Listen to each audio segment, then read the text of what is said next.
Welcome to this explainer.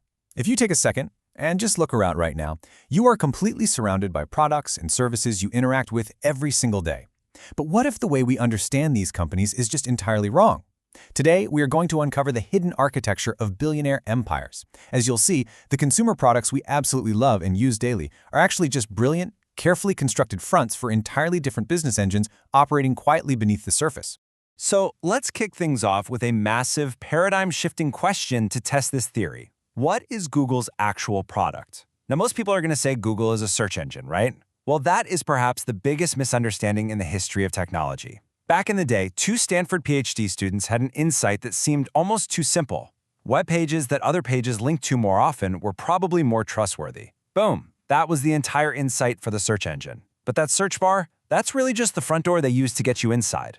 The actual product is you. You see, you were never the customer. Google is literally one of the most profitable advertising companies ever built. Once everyone started using Google to find things, advertisers realized, hey, we can pay to appear at the very top of those results. So you use the search for free, the advertiser pays for your attention, and Google keeps the money. That single brilliant decision generates over $200 billion every single year, and it's been delivering those profits for over 2 decades without most people ever realizing that they are the inventory. Your attention is the product sitting on the digital shelf. Okay, let's dive into this. Here is the syllabus for our mini masterclass today. 1. The dopamine and attention trap. 2. Manufactured scarcity and identity.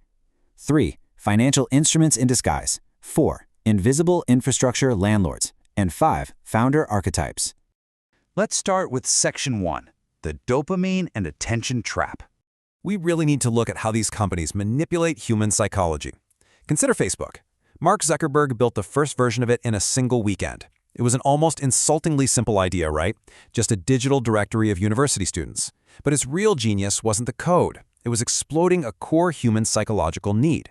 People don't just want information, we desperately want to know what other people are doing, thinking, and feeling. Every like, every single comment, every little red notification was perfectly engineered as a small dopamine hit.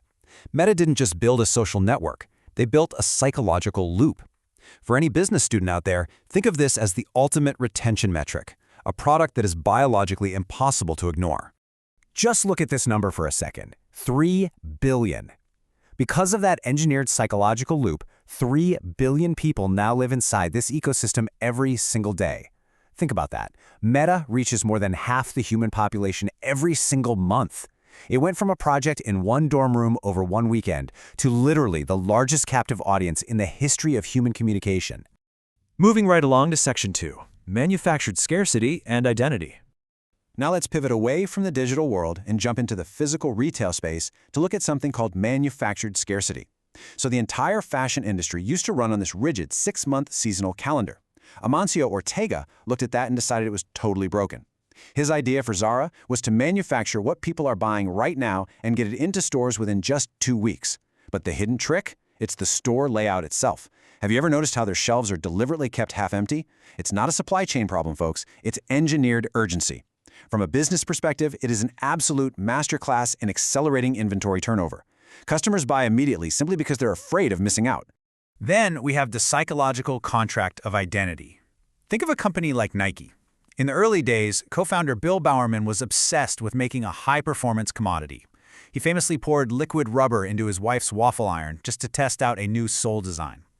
But a waffle sole isn't why Nike is worth over $1 trillion today. Their pivotal business decision was to stop selling shoes and start selling identity. Just do it isn't a slogan, it's a psychological contract. It promises that buying their shoe connects you to discipline, to winning, to being your absolute best self. People don't buy physical products, they buy who they want to become. All right, Section 3, financial instruments in disguise. Let's peel back another layer and look at businesses that seem like one thing but operate as massive financial powerhouses underneath. The crucial point is hidden right here in Starbucks' model. Howard Schultz didn't invent the cafe. He saw it in Italy and realized America lacked that cozy third space between home and work. But underneath the seasonal lattes and warm lighting is their true genius, the loyalty app. Customers load money onto the app before they even order. At any given moment, Starbucks holds billions of dollars in prepaid customer balances. That float money essentially gives Starbucks negative working capital. What started as an Italian cafe experience became a massive financial instrument disguised as a daily coffee habit, and it's now worth over $100 billion. Or consider this staggering number, $19 billion. That is exactly what Facebook paid to acquire WhatsApp back in 2014. Jan Koum, an immigrant who literally cleaned floors to survive and taught himself programming from used books, built an app that bypassed telecom SMS fees by using internet data. But here's the real shocker. His revenue model was charging users just $1 single per year. He was barely breaking even. But Facebook didn't buy a revenue stream. They bought a monopoly on attention. They paid $19 billion because WhatsApp owned the daily communication habit of over 1 billion people. The telecoms were so busy counting pennies per message that they didn't even realize someone had just made global messaging free. Next up, Section 4, Invisible Infrastructure Landlords. Let's examine the companies that quietly became the concrete foundations of the modern world. Take a look at Amazon. When Jeff Bezos started selling books from his garage in 1994, the books were really just a front. They were low-cost, easy to ship, and had infinite variety, basically the perfect test case for replacing physical stores. For a solid decade, the retail business barely made any money. But quietly, underneath that massive shopping platform, Amazon built AWS, a system to rent out their computing power to others. Today, Amazon is essentially the digital landlord. Netflix runs on it, NASA stores data on it, even the CIA uses it. While we were all staring at our shopping carts, Bezos quietly built the backbone of the entire modern internet. Which brings us perfectly to architectural dependency. In 1970, IBM published a theoretical paper on relational databases. They wrote it, but then they just ignored it. Well, Larry Ellison read it, realized exactly what it meant, and spent years building the product that IBM abandoned. His logic was absolutely ruthless. Every single business on Earth needs to store and connect data, and whoever builds that foundational system owns the customer forever, because the switching costs become impossibly high. And just look at who relies on Oracle's trapped infrastructure today. We're talking banks, governments, airlines, hospitals, defense agencies. Oracle embedded itself so deeply into global infrastructure that replacing it is quite simply more expensive than keeping it. Guys, that is not product loyalty. That is a deliberate, brilliant trap that makes the whole world completely dependent on Oracle's $400 billion empire. Finally, let's look at Section 5, Founder Archetypes and Decisions. To tie this all together, let's see how these distinct leadership styles actually dictate these massive key decisions. Let's contrast two extreme archetypes. First up, we have the opportunist, Bill Gates.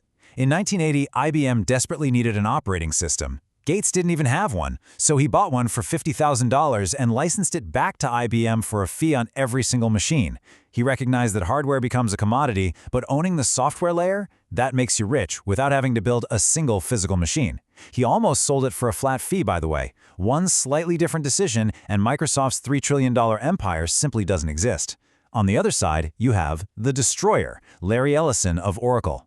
Ellison has publicly stated that his goal isn't to compete with rivals, but to destroy them completely. And that ruthless philosophy is exactly what built his trap. Then there is the gambler, Fred Smith of FedEx. This story is wild. He wrote a university paper in 1965 proposing an overnight delivery network using a central hub system. His professor gave it a C grade, but he built it anyway. When FedEx was running out of money fast, Smith took the company's last $5,000, flew to Las Vegas, and played blackjack, and he won $27,000. That crazy gamble kept his planes in the air just long enough for fresh investment to arrive. Today, they move 15 million packages a day, and the whole thing was built on a mediocre graded paper and a blackjack win. So looking at this archetype matrix really summarizes everything we've learned in this masterclass. We have the engineer of addiction, Mark Zuckerberg, whose one decision built a completely inescapable psychological loop. We have the identity merchant, Phil Knight, who shifted from selling rubber to selling discipline. The opportunist, Bill Gates, who recognized the unbelievable power of licensing software over making hardware. And the destroyer, Larry Ellison, who capitalized on an ignored paper to build architectural dependency. Every single one of them made one distinct choice that entirely changed history. I want to leave you with this provocative thought. Which of these hidden mechanisms actually shocked you more? Was it Larry Ellison, the man who read and ignored IBM paper to deliberately trap the world's data and build a $400 billion empire? Or was it Jan Koum, the immigrant floor cleaner who charged just a single dollar a year, bypassed the entire global telecom industry, and walked away with $19 billion? Thank you so much for joining me on this explainer. The next time you buy a coffee, search the web, or order a package, remember, you are only seeing the very top of the architecture. Keep learning, stay curious, and I'll catch you next time.